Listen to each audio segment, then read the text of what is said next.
Hello and welcome back. I am your host, Tennessee's daughter. If you're new here, go ahead and subscribe to the channel. Hello to all my beautiful wildflowers.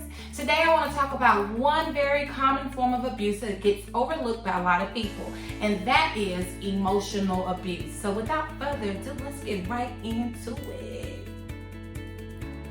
All right, so there are so many different forms of abuse, whether it be sexual abuse, physical abuse, mental abuse, spiritual abuse. Yeah, that does exist, okay?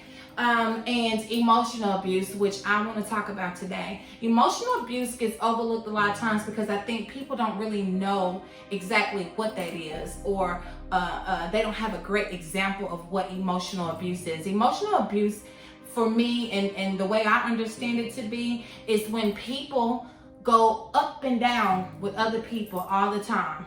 You know, they don't know whether to fight or take flight, and that is emotional abuse. The person that you're communicating with, one minute everything is beautiful, the next minute you pissed off, you mad, you throwing a fit, everybody need to understand how you feel right now, and then the next moment it's like nothing happened, and you know, you're catering to this person, or you're gifting them something, or you're treating them extra special, you know, cooking their favorite meal, however how people mend things when things go awry. But when it's happening on a regular basis and you're always taking somebody up and down, and you put them into this state of fear almost. They don't know if they're secure in a relationship or a friendship, or if they need to be looking for an exit. You know, that is emotional abuse, because you have not gotten control over what it is that you feel, and a lot of times it's stemming from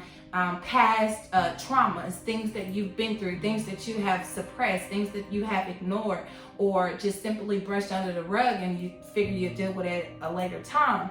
There is no better time than this time right now, with everything that's going on in the world, to try and sort through and work through those old traumas and that old pain so that you can be your best self for somebody else.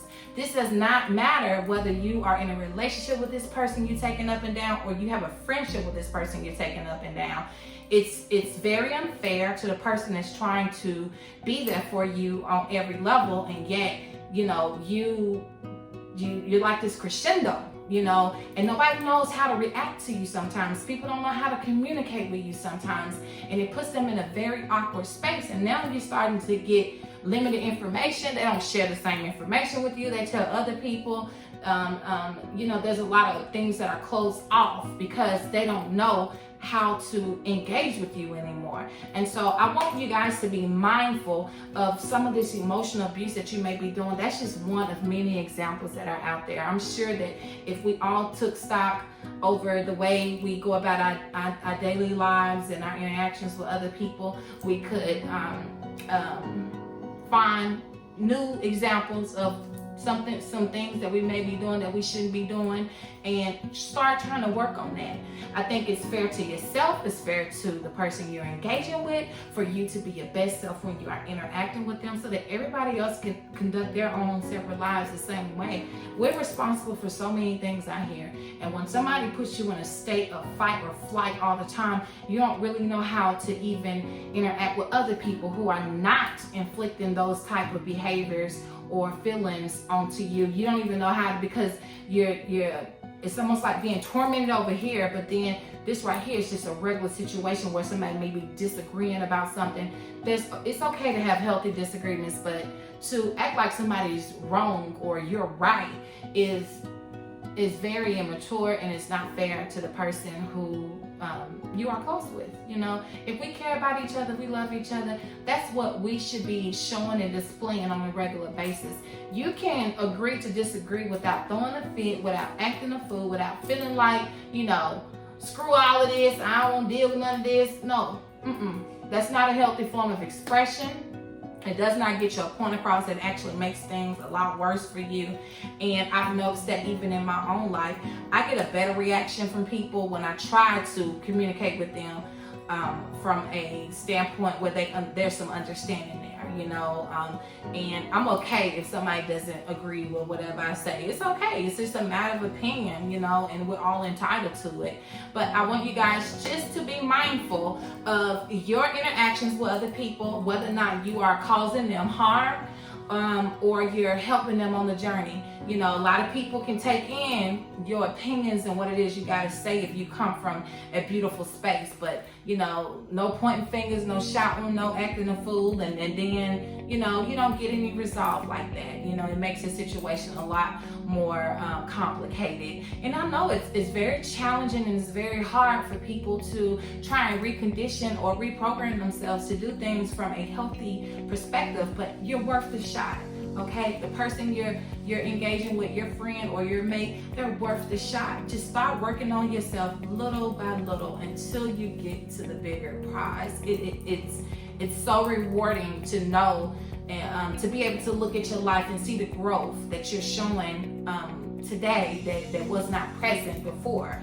And so I really want you guys to really take accountability for some of the things that you may be doing or some of the things that may be happening to you, because you need to also address this to the person that may be bringing you up and down. You say, hey, look, I enjoy being able to communicate with you sometimes, or something that you said took me here, and then you bring me back here when you do something kind of nice for me, or I'm trying to show gratitude on a regular basis, but it's hard to do that when you're inflicting these highs and lows on me, when you're projecting those highs and lows, and it's very hard. And a lot of people that deal with emotional abuse or emotional trauma, it comes out in their eating patterns, it comes out in their eating behaviors, what they choose to eat, because we know food is very comforting for us.